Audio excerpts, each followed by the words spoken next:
You're staring at the screen right in front of you, but are you truly seeing? Or are you just processing flickers of light? This video isn't a book summary. It's an attempt to break into that dark room inside of you. Imagine waking up one morning to find everything covered in a milky white mist. Not darkness, a blinding white void.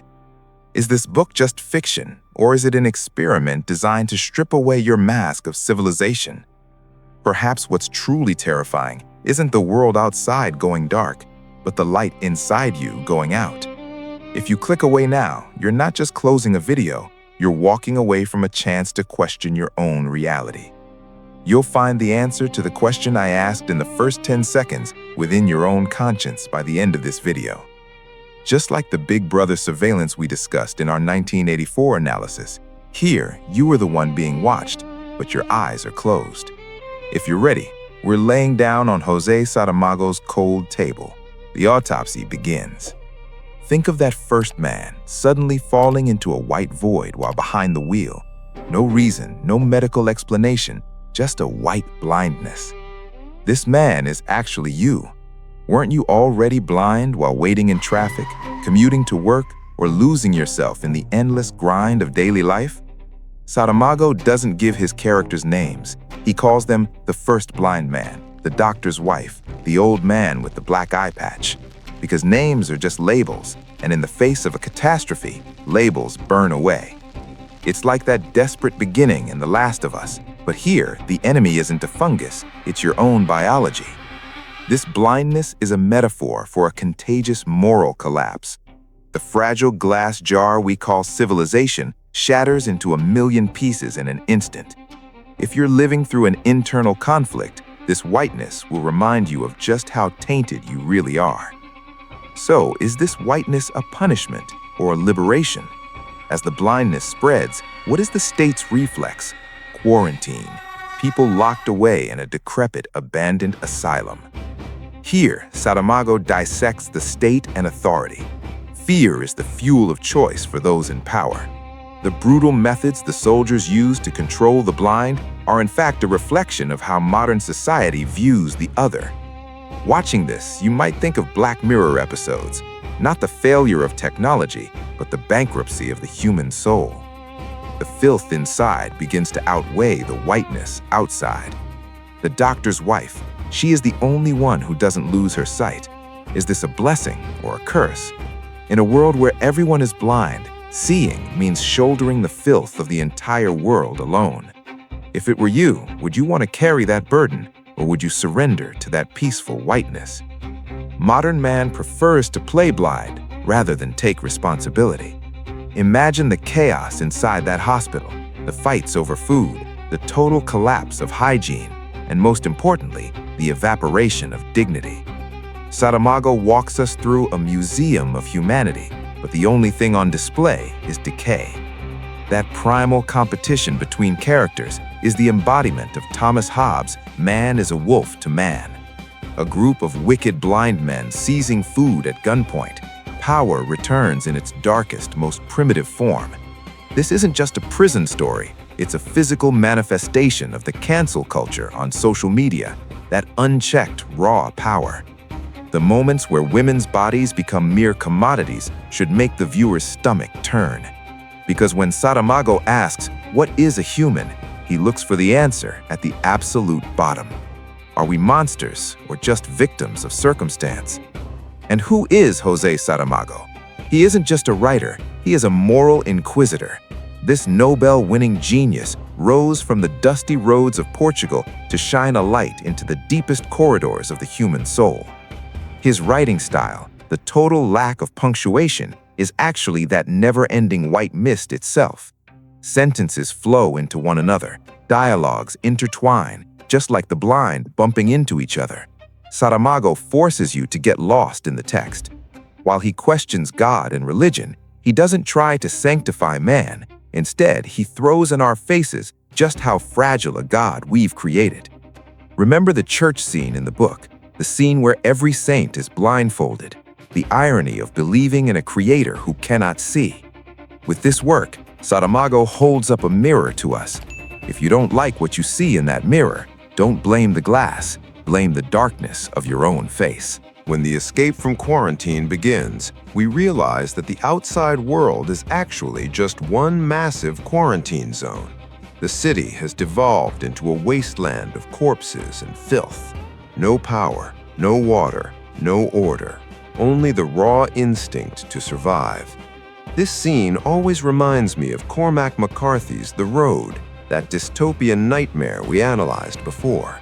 But in Saramago's world, there is a glimmer of hope: the doctor's wife. She is both the eyes and the conscience of the group, washing the sick, guiding the lost, sacrificing herself for a scrap of food. This is where true heroism begins, not with superpowers, but with a bucket of water. In our modern world, don't we turn into monsters the moment our smallest comfort is disrupted? Think of that primal reaction when the Wi-Fi cuts out or the lights go dark. We are shadows blinded by comfort. Saramago's blind, at least, are facing reality in its rawest form. The group seeking refuge in abandoned houses is a story of modern nomadism, being forced to become a family with total strangers inside a house. Not a bond of blood, but a bond of blindness. This is the reconstruction of society. But this rebuilding doesn't happen in the living rooms of luxury villas. It happens in the whispers of people on the brink of starvation. That strange but pure connection between the old man with the black eye patch and the girl with dark glasses. What does love become when it transcends the visual? In today's Tinder era, we fall in love with pixels, while Saramago reminds us that touch, sound, and scent are the true reality. Perhaps modern man's greatest blindness is searching for love only with his eyes. Yet a real connection is being able to hold someone's hand in the dark. Do you know whose hand you would hold if the lights went out right now? The city dogs. They are the most loyal companions to the blind, yet their fiercest rivals. Saramago blurs the fine line between animal and human. While humans crawl on all fours, dogs feast on the dead. This is the exact opposite of Nietzsche's Übermensch. It is a descent into the subhuman. But there is one dog, the dog of tears. He understands the language of suffering. Saramago shows us that mercy isn't exclusive to humans, that sometimes an animal can be more human than a person. We think we've conquered nature, yet we forget how helpless we are against a virus or a whiteness. Remember our analysis of Animal Farm. There, animals tried to become human. Here, humans are becoming animals. Which is more terrifying, a human who dresses up their brutality in ideology, or an animal that attacks simply because it's hungry? As we dive deeper into the text, we see a total psychological breakdown. The doctor's wife commits a murder. Yes, that sacred guide kills a wicked blind man to protect her group. This is the ultimate moral paradox. Must you commit evil to protect the good? Saramago leaves us alone with our conscience here. If she hadn't killed that man, the other women would have continued to be raped. Justice, in a place where the law has fallen silent, sits at the tip of a pair of scissors. This scene is like a heart stopping on an autopsy table. The character's innocence dies, but her responsibility is born. If you were caught between staying silent and becoming an accomplice to a crime, would you pick up those scissors? Or would you turn your back, saying, "I'm already blind, I can't see"? How many of us truly see, yet choose to look away? To the question, why did we go blind? The doctor's wife gives the answer we quoted at the start. I think we didn't go blind. I think we are blind. This sentence is the heart of the novel, the seeing blind.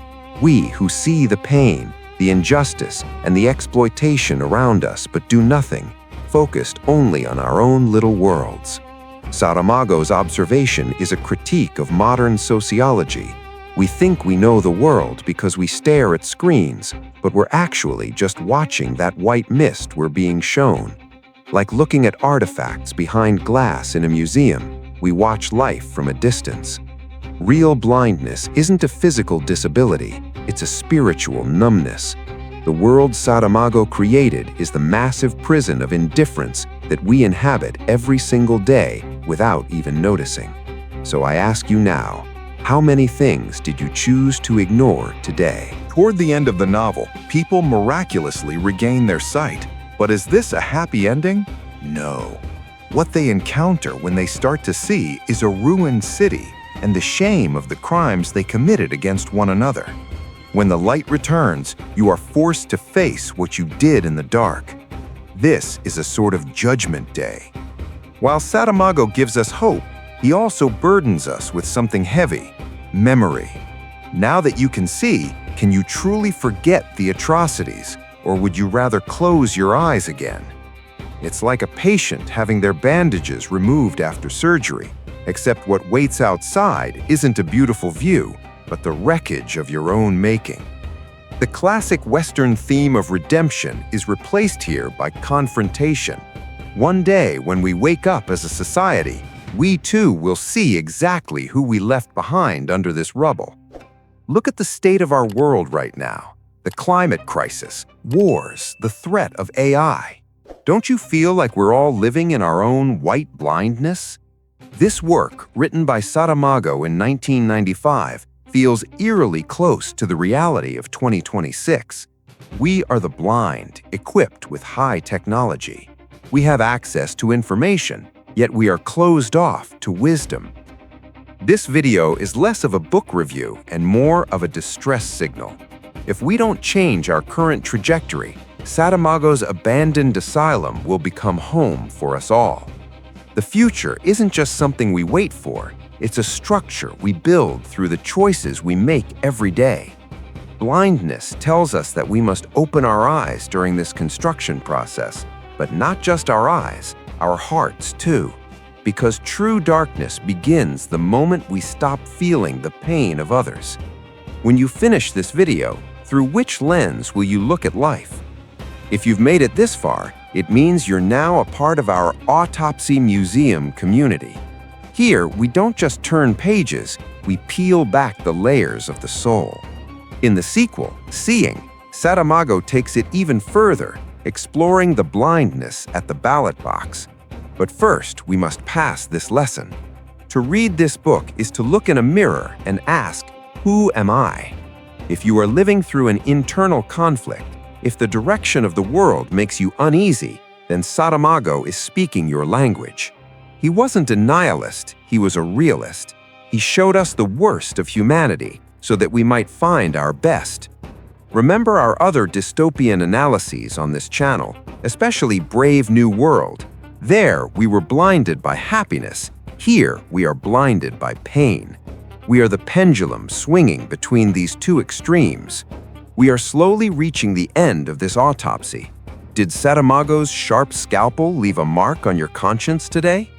Remember that first man from the beginning of the video.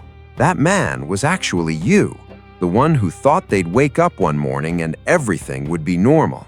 But nothing is normal, and it never will be. This book wasn't written to comfort you. It was written to shake you, to wake you from your slumber, and to break that milky white silence. Humanity isn't just a biological species, it's a moral choice. Every day, every second, we either choose to remain human or to vanish into that white blindness. Saramago's masterpiece tells us how heavy this choice is, but also that we have no other way. Seeing is not a talent, it is a responsibility, and you see now. Now it is time to light a lamp in the middle of the darkness.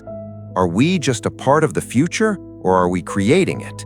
The answer to that question lies in the very first thing you do after you close this video. It's hidden in how you look at another person, in whether or not you remain silent in the face of injustice. If you want to be a permanent part of this deep inquiry, this intellectual community, join us. But this isn't a typical subscribe pitch, it's a contract of awareness. Here at the Fatih Autopsy Museum, we will continue to lay out the truth exactly as it is, in all its raw nakedness. In our next video, we will descend into the darkest link of our classic dystopias series, the point where man surrenders his soul.